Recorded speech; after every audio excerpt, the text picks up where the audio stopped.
अभियान के प्रायोजक है एरोफॉल्गन सिरप, खून बढ़ाए, शक्ति दे और सौंदर्य निखारे।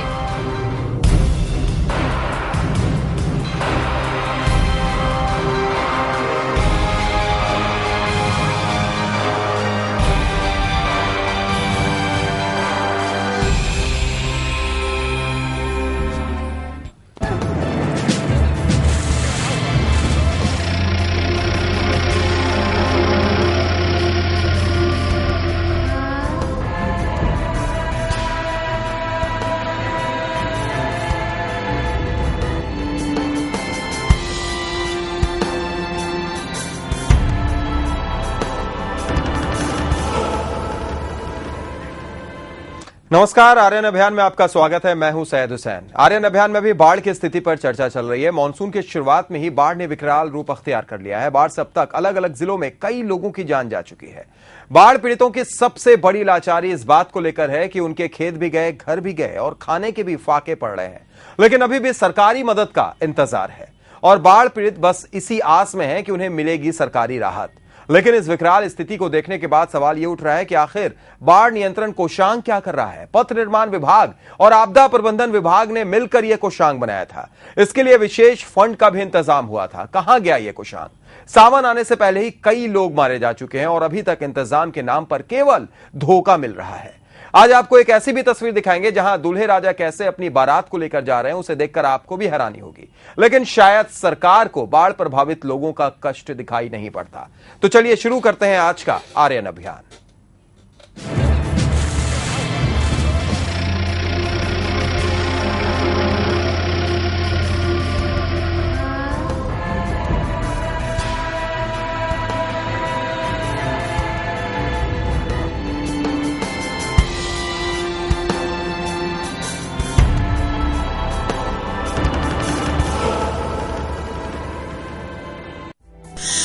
दर्शकों से हमारा अनुरोध, जब आप चलिए सबसे पहले एक तस्वीर दिखाते हैं हम आपको पूर्णिया की। पूर्णिया के 82 अनुमंडल में बाढ़ पीड़ित काफी कठिनाइयों का सामना कर रहे हैं। खाने पीने से लेकर हर जरूरी चीजों की उन्हें दिक्कत है। बाढ़ पीड़ित काफी गुस्से में हैं और हंगामा मचा रहे हैं।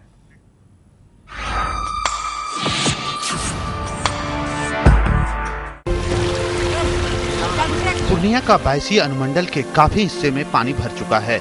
अपनी जान बचाने के लिए लोगों ने ऊंचे स्थानों पर शरण ले रखी है, लेकिन प्रशासन की बेरुखी से काफी निराश हैं। सबसे अधिक परेशानी खाने पीने को लेकर है। हम लोग का घर में रहने का व्यवस्था नहीं है। हम लोग चौकी में चौकी चढ़ा के रहते हैं, लालटेन जला के। खाना पकाने के लिए कोई व्यवस्था नहीं है, सब कुछ भीज गया है। किसमें खाना पकाएंगे? हम लोग जिस दिन से बाहर आया उस दिन से बहुत परेशानी है। हम लोग को खाने पीने का कोई इतना व्यवस्था नहीं है हम लोग का घर। खाना बनाने के सामान नहीं है, बच्चे भूख से बिलबिला रहे हैं। इससे पीड़ितों का आक्रोश बढ़ता जा रहा है। भूख से कांता है, रोता है। जालन नहीं है, चूल्हा नहीं है, घर नहीं है, कुछ नहीं है। खाना बगैर मर जाए। अंगना में पानी है, चूल्हा में पानी है, जालन नहीं है। ऐसे खाना बना करके खिलाएगा बच्चा को? सरकार बोलता है नगर खाना खोल दिए और सब बच्चा भूख से मरता है। वर्तमान विधायक हो या पूर्व विधायक, दोनों ही मानते हैं कि यहाँ बाढ़ पीड़ितों के लिए व्यवस्था नहीं है। वो इसके लिए स्थानीय प्रशासन को कोस रहे हैं। सरकारी तंत्र बिल्कुल फेल है। 4 दिनों से लगातार हम लोग कैंप कर रहे हैं, लगातार प्रयास कर रहे हैं। अभी तक सरकार के सरकारी पदाधिकारी कर्मचारी बिल्कुल से शून्य पड़ा हुआ है और यहाँ की जनता को ठगने का काम कर रहा है। सरकार जो बड़े बड़े दावे कर रहे हैं, इनके सारे दावे खोखले हैं, लोगों को दिग्भ्रमित करने के लिए हैं। कहीं पर कोई धरातल पर इनका कोई काम नहीं है। सैलाब से बाढ़ से निपटने के लिए इनकी जो पूर्व की कोई रणनीति नहीं है। ये सिर्फ पेपर में, मीडिया में इनका होता है कि मैं बाढ़ से लड़ने के लिए सक्षम हूं। सरकार और प्रशासन का दावा है कि बाढ़ पीड़ितों को सारी आवश्यक सुविधाएं उपलब्ध कराई जा रही हैं, लेकिन हकीकत ठीक इसके विपरीत है। देखना है कि सुशासन के कानों में भूख से बिलबिलाते बच्चे की रुलाई और बाढ़ पीड़ितों की दर्द भरी आवाज कब तक पहुंचती है और उनका दावा कब तक हकीकत बन पाता है। आर्यन न्यूज के लिए पूर्णिया से राजीव कुमार की रिपोर्ट। तो पूर्णिया में आए इस भीषण बाढ़ की वजह से अब तक 13 लोगों की जान भी जा चुकी है। मरने वालों में 4 महिलाएं और 5 बच्चे शामिल हैं, जबकि कई लोग अभी भी लापता हैं। प्रशासन की तरफ से बाढ़ से मरने वाले लोगों के परिजनों को 1.5 लाख रुपए मुआवजा दिया गया है, लेकिन सबसे बड़ा सवाल यह है कि क्या इतने रुपए बाढ़ में मरने वाले लोगों के लिए काफी हैं, और क्या प्रशासन बाढ़ से तबाही होने के बाद ऐसी संवेदना अपने कर्तव्य की तिश्री कर लेगी? तो मुआवजा देकर सरकार सिर्फ अपना फर्ज निभाने की कोशिश जरूर कर रही है, लेकिन सबसे बड़ा सवाल यह कि क्या ये 1.5 लाख रुपए इनकी जान के लिए काफी है? 13 लोगों की जान अभी तक जा चुकी है सिर्फ पूर्णिया जिले के अंदर। छोटा मछली जो जगता है ना, उसी को छिपा लेकर के जो है छाग रहा था। करंट जो ज्यादा हुआ, जो पैंग फसला उसका उधर नीचे गढ़ा था, इसीलिए जो है वो गड्ढे में जाकर के जगह था। उसके बाद दूसरा भाई था, उसको जो पकड़ने लग गया, वो भी जो है उसके साथ में जो है वो। तो देखा आपने ये तस्वीरें, सिर्फ अभी मानसून की शुरुआत, सावन भी नहीं आया है और उस वक्त तक 13 लोगों की जान जा चुकी है। और सिर्फ ये पूर्णिया की हमने बात की है, इसके अलावा भी कई ऐसे जिले हैं जिसकी तस्वीर हम आपको दिखाएंगे इस पूरे 1 घंटे के दौरान। और आप भी हमारे साथ जुड़ सकते हैं, आप भी अपनी राय दे सकते हैं। बस आपको फोन उठाना है, नंबर घुमाना है, नंबर आपके स्क्रीन पर फ्लैश कर रहे हैं। हमारे साथ कुछ खास मेहमान स्टूडियो में मौजूद हैं, उनसे भी आपका तारुफ करा देते हैं। आप हमारे साथ गुलाम गौस साहब हैं, प्रवक्ता राजद। बहुत बहुत स्वागत गुलाम गौस जी आपका। और आप पे आजमी बारी साहब, स्वागत है आपका भी, कांग्रेस नेता। बारी साहब, पहला सवाल आपसे ही करना चाहेंगे। तस्वीरें हम देख रहे हैं, ये तस्वीर अगर बात की जाए जिस तरीके से सिर्फ पूर्णिया की, इससे पहले भी आप हमारे साथ आए, बैठे, कई बार हमने चर्चा भी की है, आपने उन तस्वीरों को भी देखा होगा, उन कागजातों को भी देखा था जब ये बात कही गई थी, कागज पर बड़ी बड़ी बातें, बड़ी बड़ी चीज हुई कि भाई कोषांग तैयार है, आपदा विभाग पूरे तरीके से मुस्तैद है, राहतकार होगा और बाढ़ तो आएगी ही नहीं, क्योंकि हम पूरे तरीके से इस बार सारा तटबंध को दुरुस्त कर लिया गया है, बांध भी पूरी सही कर ली गई है, लेकिन बाढ़ आती है और वो भी मानसून की पहली बारिश के बाद। पूर्णिया में 13 लोगों की जान अभी तक चली गई है, सरकार की तरफ से कोई राहत नहीं, 1.5 लाख रुपए मुआवजा दिया गया है। कैसे देखते हैं आप इन सारी चीजों को? ये सोचना भी बहुत गलत था कि बाढ़ आएगी ही नहीं, और बाढ़ आएगी ही नहीं, इसलिए तमाम अफसरान बड़ी इत्मीनान से थे। और ये इलाका जो अभी आप बाढ़ से पीड़ित है, वो इलाका जनरली बाढ़ से पीड़ित उतना नहीं होता है जितना इस बार हो चुका है जी। और बाढ़ की अभी शुरुआत पीरियड जो है शुरुआत है, लेकिन जिस हिसाब से सरकार के दावे चल रहे थे और जिस प्रकार सरकार घोषणाएं कर रही थी कि मैं सब तरह की आपदा से निपटने के लिए मैं तैयार हूँ, लेकिन बहुत दुर्भाग्य है कि जब स्थिति भयावह हो चुकी है, वहाँ की स्थिति ऐसे लोग हैं कि आप खाली पानी से नहीं, भूख से भी मरने लगे हैं और कुछ दिनों के बाद बीमारी से ही मरने लगेंगे, लेकिन सरकार अभी नाम की चीज वहाँ दिख नहीं रही है, जो सबसे बड़ा दुर्भाग्यपूर्ण। सरकार के दावे एक तरफ कि हम सब तरह के आपदा से निपटने के लिए तैयार हैं, वहां तो सरकार फेल हो गई, और उसके बाद जब वहां बाढ़ की स्थिति उत्पन्न हो गई, बाढ़ आ गई, तो भी सरकार नाम की चीज उस इलाके में नहीं दिख रही है। तो ये बहुत ही निंदनीय है। सरकार को चाहिए कि कम से कम अभिलंब जो दावे कर रही थी वो दावे में तो खरी नहीं उतरी, लेकिन कम से कम अभी तो वहां स्थिति में जमीन पर उतर के, धरातल पर उतर के कम से कम उन लोगों की पूछ करनी चाहिए थी जो लोग परेशान हाल है, जो लोग पानी से परेशान है, जो लोग वहां भूख से मर रहे हैं और जिन लोगों की स्थिति वहां भयावह हो चुकी है। इसलिए हम चाहते हैं कि सरकार अभिलंब इस स्थिति को देखे। आपके चैनल के माध्यम से लगातार आप अभियान चला करके आप बाढ़ के पीड़ितों की समस्याओं को दिखाने का काम कर रहे हैं, उसके बाद भी सरकार अगर नहीं जाग रही है तो ये अच्छी बात नहीं है सरकार के लिए।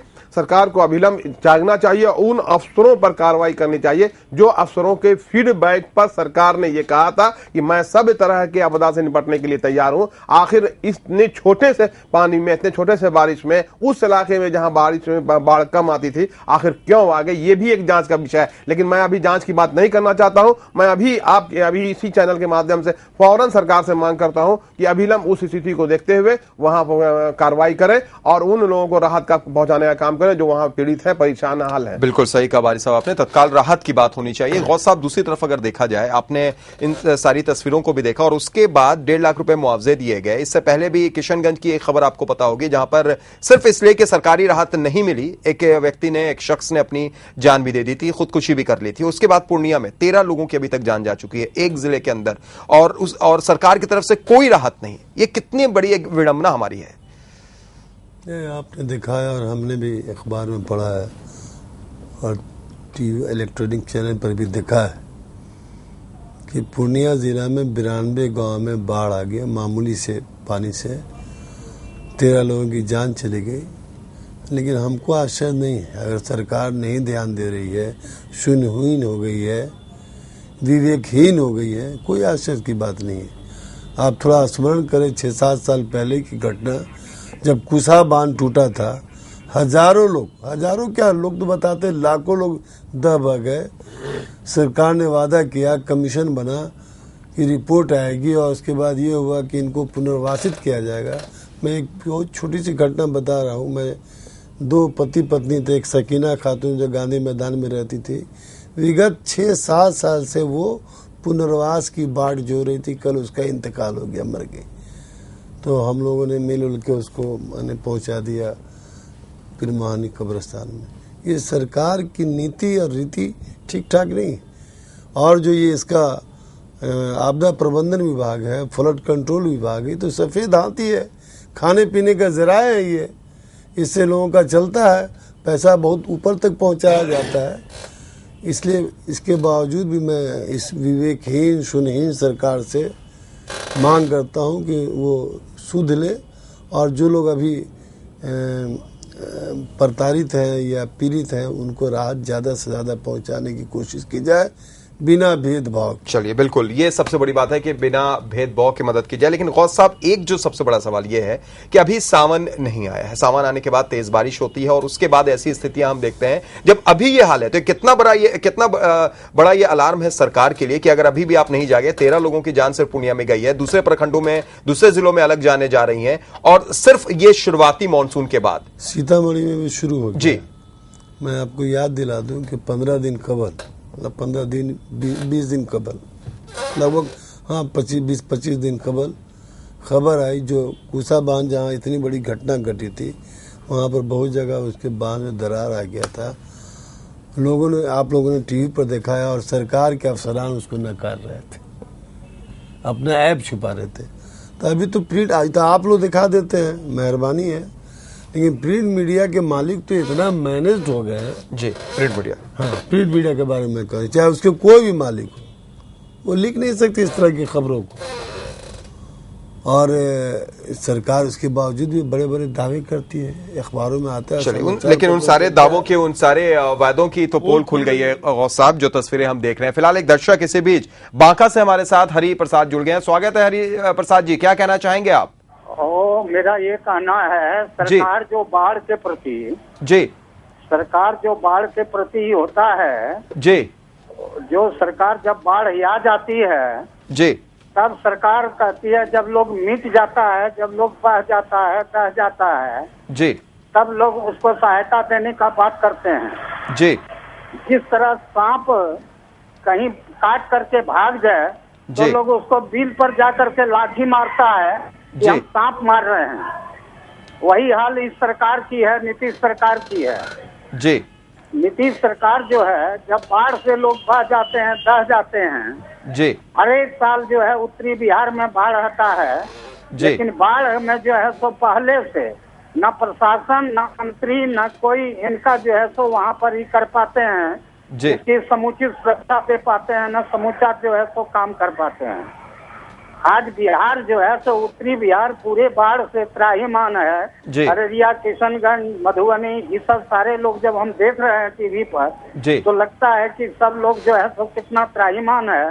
लोगों को खाने के लिए भी नहीं कुछ मिल रहा है, जी, खाना भी एक दाना नहीं मिल रहा है, और लोग खाने पर जो है वो खाने के लिए त्राहिमाम कर रहे हैं। चलिए, बिल्कुल बिल्कुल हरि प्रसाद जी, सही कहा आपने, बहुत बहुत शुक्रिया हमारे साथ जुड़ने के लिए और तमाम बातें रखने के लिए। तो निश्चित तौर पर त्राहिमाम हो रहा है, खाने के लिए फाके पड़ रहे हैं बारी साहब, और उसके बाद भी सरकार की अगर बात की जाए तो जिनका जो राहत कोष था, बड़े बड़े कोषांग थे, उन सारे कोषांग के, उन सारे दावों की पोल खुल गई है। नहीं, बिल्कुल खुल गई है। जो स्थिति आप दिखा रहे हैं जी, अभी चर्चा हो रही थी कि प्रिंट मीडिया, लेकिन प्रिंट मीडिया में भी अब आ रहा है। आज मैंने पेपर में पढ़ा है, जो वहाँ की स्थिति है वो बहुत ही दयनीय स्थिति हो चुकी है। और उसके बाद आप लोग तो बदावते तस्वीर दिखाते हैं, और तस्वीर दिखाने जब भयावह स्थिति होती है उससे पूर्व भी आप आगाह करने की कोशिश करते हैं कि ये बांध टूटने की स्थिति में है, यहाँ पर बांध ठीक से बांधा नहीं गया, यहाँ पर कार्रवाई ठीक से की नहीं गई, आने वाले दिनों में इसकी भयावह स्थिति हो सकती है। तो आप तो पहले से बताने का काम कर रहे होते हैं, लेकिन सरकार के अफसरान जो है वो सरकार को फीडबैक देते हैं और उस पर सरकार भरोसा कर करके इत्मीनान हो जाती है। ये बहुत दुर्भाग्यपूर्ण है। अगर आप ही की रिपोर्ट पर सरकार अगर भरोसा कर ली होती तो आज ये स्थिति नहीं होती। आपने पहले भी दिखाया है कि हमारी रिपोर्ट को छोड़ दीजिए, आपने वो भी देखा होगा तस्वीरें जो बाद से 4-5 दिन पहले किशनगंज में एक आत्महत्या होती है। वहां के डीएम साहब तो इस बात को मानने के लिए तैयार ही नहीं है कि वो आत्महत्या है। वो तो कह रहे हैं कि नहीं, इसकी जांच की जाएगी। घर के परिजन कह रहे हैं कि आत्महत्या है और मजबूरी में उसने अपनी जान गंवाई। तो फिर आप कैसे मीडिया की बात मान सकते हैं जब वहां पर आंखों देखी चीज को झुटलाया जा सकता है? अगर अफसरान के इसी तरह के वक्तव्य आते रहे और अफसरान इसी तरह फीडबैक सरकार को देते रहे और सरकार इन्हीं अफसरान के फीडबैक को और इन्हीं के रिपोर्ट को मानती रही तो इस सरकार का भविष्य आने वाले दिनों में क्या होगा वो सरकार के मुखिया को समझना चाहिए। इसलिए कि जब स्थिति दिखाई जा रही है, बातें समझाई जा रही हैं, सिर्फ रिपोर्टिंग से नहीं तस्वीरें दिखाई जा रही हैं और आने वाले जो भयानक स्थिति है उससे अवगत कराने की कोशिश चैनल के माध्यम से कराया जाता है और मीडिया के बिल्कुल आपकी बातों से कुछ बातों से इत्तेफाक रखते हैं लेकिन कुछ से नहीं रखते हैं। गौस साहब हम आपके पास आ रहे हैं, लेकिन आपने कहा अफसरान को ठीक है हम भी दोषी करार दे सकते हैं, लेकिन क्या मंत्री दोषी नहीं है? क्योंकि हमने देखा आपदा प्रबंधन विभाग की मंत्री रेणु कुशवाहा जो जाती हैं अररिया का दौरा करती हैं, उसके ठीक बगल में किशनगंज है। किशनगंज में वो नहीं गई, वहां जाकर उस परिवार से नहीं मिली और जो दौरा भी उन्होंने किया अररिया में, आपने देखा होगा दौरा नाम के लिए एसी रूम में बैठी रही और सीधे तौर पर उन्होंने यह बयान दिया है कि हमें जो बताया गया है उसके मुताबिक ये कुछ चल रहा है। यानी क्या मंत्री जिम्मेदार नहीं है? आप इसलिए मंत्री को नहीं बोलेंगे क्योंकि समर्थन हासिल कांग्रेस का हो गया है जदयू को? नहीं, आपको तो पहले ये बता दें कि बिल्कुल समर्थन हासिल नहीं हुआ है। अभी तक कोई स्थिति क्लियर नहीं है कि आप हमने सरकार को समर्थन दे।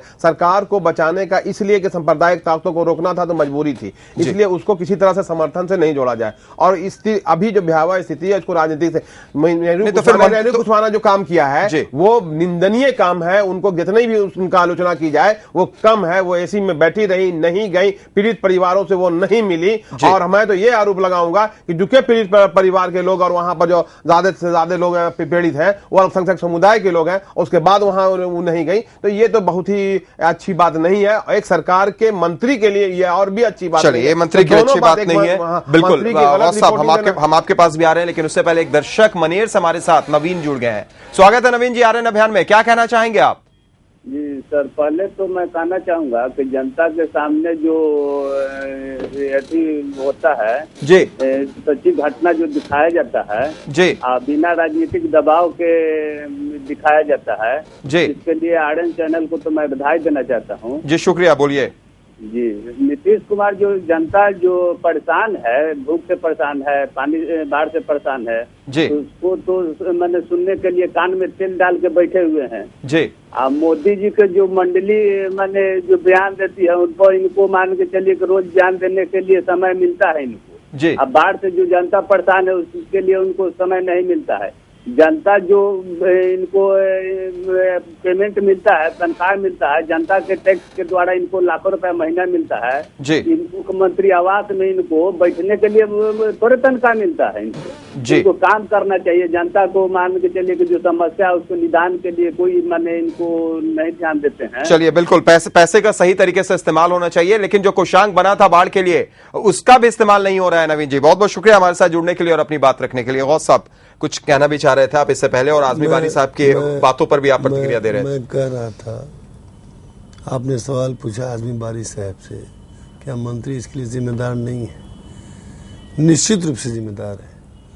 अगर किसी देश का राजा या अब तो लोकतंत्र है, वहाँ का मुख्यमंत्री अगर किसी बात के लिए अड़िग रहेगा तो अफसरों की औकात है जो उसकी बात नहीं मानेंगे। मैं आपको याद दिला दूँ, याद होगा कि 90 से पहले इसी बिहार में बहुत दंगे फसाद हुआ करते थे जी। उस वक्त झारखंड में बिहार का हिस्सा था और वहाँ ज़्यादा होते थे। लेकिन लालू जी ने जब कह दिया कि मेरे राज में एक भी दंगा फसाद नहीं होने देंगे, हो सकता है और कुछ चीज़ में हम लोग में कमी हो गई है, बहुत सा काम कर पाए, बहुत सा नहीं भी कर पाए। लेकिन ये तो कड़वा सच है कि दंगा को बिल्कुल भुला दिया लालू यादव ने पूरे बिहार में। और नीतीश कुमार अल्पसंख्यकों के मसीहा बनते हैं, सर पर टोपी और कंधे पर साफा रख के, अकलियतों से बड़ी हमदर्दी है। उनको दिखाई नहीं पड़ रहा टीवी में कि कौन लोग हैं जो प्रताड़ित है, उनको इंसाफ नहीं मिलना चाहिए। मैं मानता हूँ कि बाढ़ जो है वो नेचुरल क्लाइमेटी है, इसको रोका नहीं जा सकता है, इससे इनकार नहीं है हमको, चाहे किसी की सरकार होगी। या अभी सरकार या आने वाली सरकार होगी, लेकिन प्रिवेंटिव मेजर्स, एहतियाती कार्रवाई तो किए जा सकते हैं। मैंने सावधान हो जाना, वो कहावत है कि prevention is better than cure, तो इस पर तो अमल नहीं है, तो सोए रहता है कान में डाल के तेल सब इनके अफसरान। और आपने ये भी देखा होगा, अफसरान को ठीक है, अफसरान पर हम लोग उंगली उठा रहे हैं, अफसरान की हम बात कर रहे हैं, हम भी इस बात को मानते हैं। सरकार भी कान में तेल डाल के सरकार भी कान में तेल डाल के सोई है। रेणु कुशवाहा इन्हीं क्या। और क्या आपने कभी देखा है कि कोई मंत्री अगर जायजा लेने के लिए पहुंचा है बाढ़ पीड़ित इलाकों में, तो क्या वो 9 पर बैठ के नहीं देखेगा? 9 पर जाके कम से कम नहीं देखेगा कि क्या स्थिति है, उस गांव में जाकर देखेगा। वो अपने केबिन में बैठ के वो अफसरान से डिटेल लेती हैं और मीडिया को ये बयान देती हैं कि हमें जो बताया गया, हमें जो बोला गया उसके मुताबिक ही है। ये कितनी बड़ी बात। मैं मानता हूं कि अफसरान की भी सेवा ली जाती है, लेकिन जो सच्चा जनप्रतिनिधि होता है, जमीनी जनप्रतिनिधि जो होता है जी, किसी के मेहरबानी से सदन में नहीं आया हुआ होता है, किसी के दस्तकरम के वजह से नहीं आया होता है जी, वैसे लोग जमीन पर जाके देखते हैं। हवाई सर्वेक्षण तो दूर, नाव से भी जाते हैं, पैदल चल के भी जाते हैं। कुशवाहा बांध टूटा था, हम लोग गए थे वहां तक। तो रेणु जी तो मैंने अब जैसी नेत्री है, इनके बारे में बताना नहीं है, हवाई नेत्री है ये। दावी जितने मेन रोड पर गई, वो मेन रोड से दूर से उन्होंने देखा और फिर कुछ खास लोगों की इन पर नजर करम है जी, बड़े बड़े बोल बोलती हैं जी। खैर चलिए, उस बात को हम नहीं करेंगे। अगर मैं जैसा एक चूक हुई, जो चूक नहीं, इसको चूक कहे, लापरवाही कहे या सोए हुए कहे, इसको चूक नहीं कर सकते जी। साजिश में नहीं कहा, इंटेंशनली। चलिए, इंटेंशनली। खैर जो भी बात है, बारी साहब, अगर आपको याद होगा हम लोग भी काफी पहले से बैठकर यही सारी चर्चा कर रहे थे, तस्वीरें भी दिखा रहे थे और ये भी बता रहे थे कि पूर्णिया का भी हमने जिक्र किया था कि यहां पर भी इस तरीके की चीजें बन रही हैं, तटबंध में कमी है, और एक ही जवाब मिलता था कि कुसाबांध में भी अभी बहुत जबरदस्त कुछ हो सकता है, क्योंकि वहां पर भी स्थिति बहुत अच्छी नहीं है। उस पर भी हम चर्चा करेंगे। लेकिन बारी साहब, क्या मानते हैं आप, सब कुछ दिखाने के बाद एक ही चीज उधर से आई और कि हम पूरे तरीके से तैयार हैं, क्या ये तैयारी थी? देखिए, अगर उस तरफ से ये बातें आई हैं कि पूरी तरह से तैयार हैं, तो तैयारी की पोल तो खुल चुकी है और स्थिति भयावह हो चुकी है। रेणु कुमारी की जितना भी निंदा की जाए कम है कि भाई एक मंत्री की हैसियत से वो गई और सर्किट हाउस में बैठ करके अफसरों से फीडबैक लेकर करके एक बयान जारी कर दिया। उनको स्पॉट पर जाना चाहिए था। लेकिन अभी बाढ़ आई हुई है, अभी बाढ़ की स्थिति खराब है। इस पर राजनीति करने का मतलब ये नहीं कि लालू यादव के राज्य में, जब लालू यादव का राज था तो वहाँ दंगा खत्म हो गया, तो वैसा अगर कहिएगा तो बीजेपी का जहाँ राज है वहाँ तो और भी दंगा खत्म हो गया। हम राजनीति नहीं करेंगे, बुरा नहीं लगना चाहिए, हम वो नहीं करना चाहते। आपने कहा की बात दंगा होता था, 90 के बाद दंगा नहीं हुआ, एकदम नहीं हुआ। तो ये तो नियत। खैर, गौस साहब और आजमी बारी साहब, राजनीति हम ना करें, फिलहाल रोकेंगे आप दोनों लोगों को। एक दर्शक हमारे साथ जुड़ गए नवादा से, सुधीर है। स्वागत है सुधीर जी, क्या कहना चाहेंगे आप? ऐसा है जी कि ये मुद्दा कौन सा चल रहा है, चूंकि लाइन कट गया है जी। बाढ़ पर हम लोग चर्चा कर रहे हैं, बाढ़ पर। हाँ जी। मेरा ऐसा कहना है कि सबसे बड़ी बात है कि आज नीतीश कुमार जी जो है, बाढ़ के प्रति जो लोग दह रहे हैं, मर रहे हैं, भूखा तड़प रहे हैं, उनकी चिंता नहीं है जी। जनता दरबार में बैठ करके जिस तरह से वो भर्सन निकालते हैं, पता नहीं लगते हैं कि पूरे दुनिया में सबसे बड़ा होशियारमंद जो है नीतीश कुमार जी ही है। उनको जरा भी नहीं चिंता, और बाढ़ पर तो कभी भी संवेदना प्रकट किए ही नहीं। आज बाढ़ का सबसे बड़ा मुद्दा जो है बिहार में है, तो नीतीश कुमार जी को सबसे ज्यादा चिंता था अधिकार रैली का, सेवा यात्रा का, विकास यात्रा का। भुकवा जो है ना, 100 बरस का, कितना बरस के इतिहास रचे थे गांधी मैदान में, वही पैसा नीतीश कुमार जी यदि संजोग करके रखते तो आज बाढ़ पीड़ितों को जो है सो इस तरह का नतीजा नहीं देखना। चलिए, बिल्कुल सुधीर जी, इस बात को हम मान रहे हैं, इत्तेफाक रखते हैं। बहुत बहुत शुक्रिया हमारे साथ जुड़ने के लिए और अपनी बात रखने के लिए। तो बात अब 16 ने सच कही है बारी साहब इन्होंने, कि अगर उस पैसे का सही से इस्तेमाल होता, दूसरी तरफ आपका ध्यान नहीं होता, आप उन लोगों के बारे में सोचते हैं जिनको जरूरत थी इस वक्त, तो शायद ये स्थिति हम नहीं देखते। सही, जैसा गौस साहब ने कहा कि देखिए कुछ ऐसी चीजें हैं जो हम नहीं रोक सकते, उसमें बाढ़ एक है, लेकिन हम उससे बचाव के इंतजाम कर सकते हैं, सावधानी बरत सकते हैं, जो इस बार नहीं देखी गई। नहीं, मैं ये सहमत नहीं हूँ कि बाढ़ ऐसे कह के नहीं रोक सकते। बाढ़ रोकने के उपाय जैसे हैं उसकी अगर प्लानिंग की जाए तो उसमें हम लोग सुन लीजिएगा तब नहीं, उसको भी अगर उपाय है उसका, लेकिन हमको खूब मालूम है, ऐसा नहीं जानकारी नहीं है, लेकिन अगर उसको उपाय की जाए तो सारे बांध को तोड़ दीजिए। मैंने सारे बांध को तोड़ नहीं दीजिए, नदियों को नदियों से मिला भी दीजिए, दरख्त भी लगाइए, जब जानिएगा तब सुनिएगा तब बोलने लीजिए ना। चलिए गौस साहब उनको बोल लेने दीजिए, फिर मैं आपके पास आऊंगा। बोलिए बारी साहब।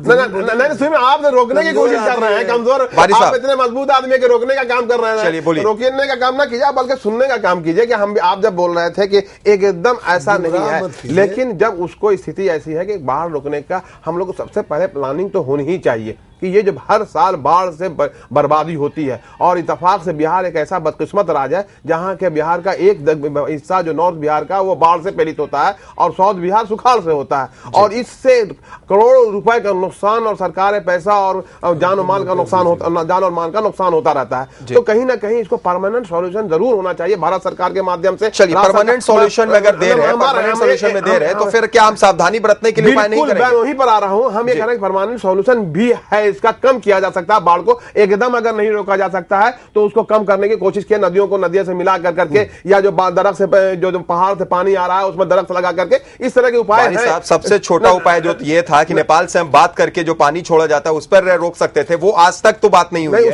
आप बड़ी तरफ जा रहे हैं हुई है, लेकिन कई रन बात हुई है, लेकिन उसको इंप्लीमेंट नहीं हुआ, ये दुखदायी है। अब रहा सवाल यहाँ पर, ये कहना चाहते थे कि अभी जो बाढ़ आ गया है, अभी सबसे पहले स्थिति की बाढ़ की स्थिति उत्पन्न हो चुकी है, और उस बाढ़ की स्थिति में सरकार को अभिलंब कार्रवाई करनी चाहिए, और उस बाढ़ को जो आ चुका है उससे जो लोग परेशान हो रहे हैं उनको परेशानी से निजात दिलाने के लिए उनको सहायता पहुंचानी चाहिए, जो लोग डूब रहे हैं उनको निकाल के, लेकिन यही सहायता पहुंचती हुई दिखाई नहीं देना चाहिए। बिल्कुल, लेकिन ये सहायता मिल नहीं रही है। बहुत सब हम आपके पास आ रहे हैं, उससे पहले एक दर्शक मधेपुरा से मुन्ना जी हमारे साथ जुड़ गए हैं। स्वागत है मुन्ना जी, क्या कहना चाहेंगे आप?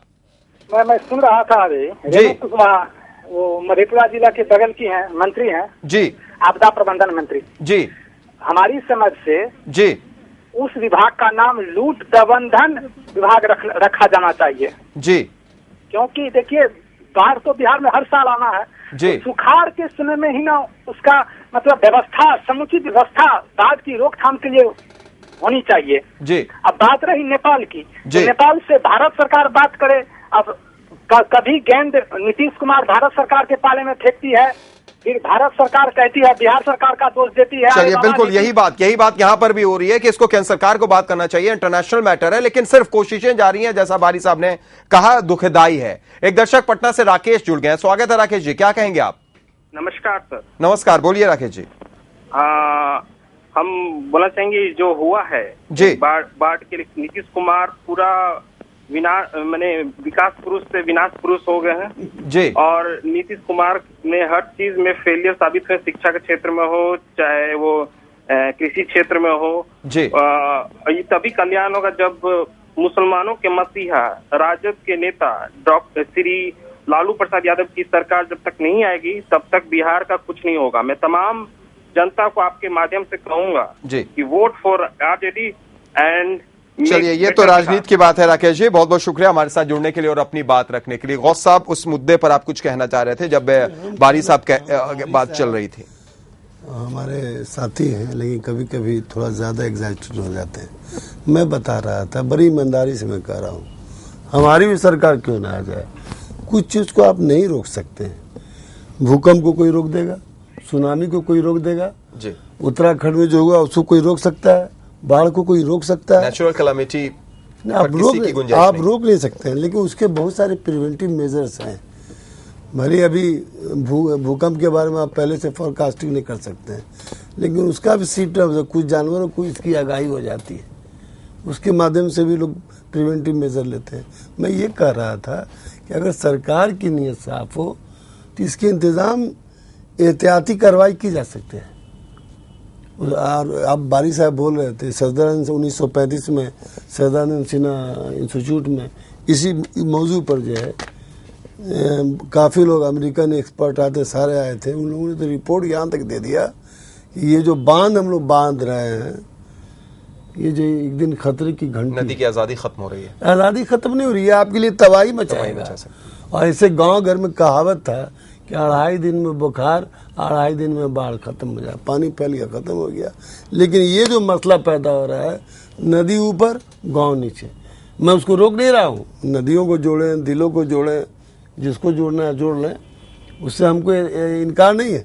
लेकिन असल है सरकार की नीयत पर कि वो प्रिवेंटिव मेजर पर जोड़ दे। अब जैसे अपने क्या क्या उपाय हो सकते हैं, जहाँ बाढ़ आता है ऊंचा ऊंचा टीला बनाइए ताकि कम से कम वहाँ पर लोग कुछ तक वक्त गुजारा। हमने किया है दियारा के इलाके में। तो और भी बहुत सारी चीज़ें हैं, ऊंचे टावर बनाइए, ये बनाइए ताकि लोग कम से कम पहले शरण ले सके और नाव का इंतज़ाम कीजिए ज़्यादा से ज़्यादा तादाद में। ये बहुत सारी चीज़ें हैं। तो सरकार ये सब तब होगा जब सरकार की नीयत साफ होगी, सरकार एडमेंट होगी, और तभी जो पदाधिकारी जो नौकर हैं जनता के वो करेंगे इस काम को। तो सरकारी सोई है तो पूरे तरीके से सही कहा आपने, सरकार ही सोई हुई है। जब सरकार जागेगी तो अफसरशाही पर भी लगाम लगेगा, अफसर भी काम करेंगे और साथ ही साथ जनता का भी भला होगा, लेकिन ऐसा हो नहीं रहा है। फिलहाल रुकेंगे यहां पर एक छोटे से ब्रेक के लिए, लेकिन जब ब्रेक के बाद लौटेंगे तो आपको कटिहार की भी तस्वीर दिखाएंगे और एक ऐसे दूल्हे राजा को भी दिखाएंगे जो बड़ी शिद्दत से पार कर रहा है इस बाढ़ के में नदी।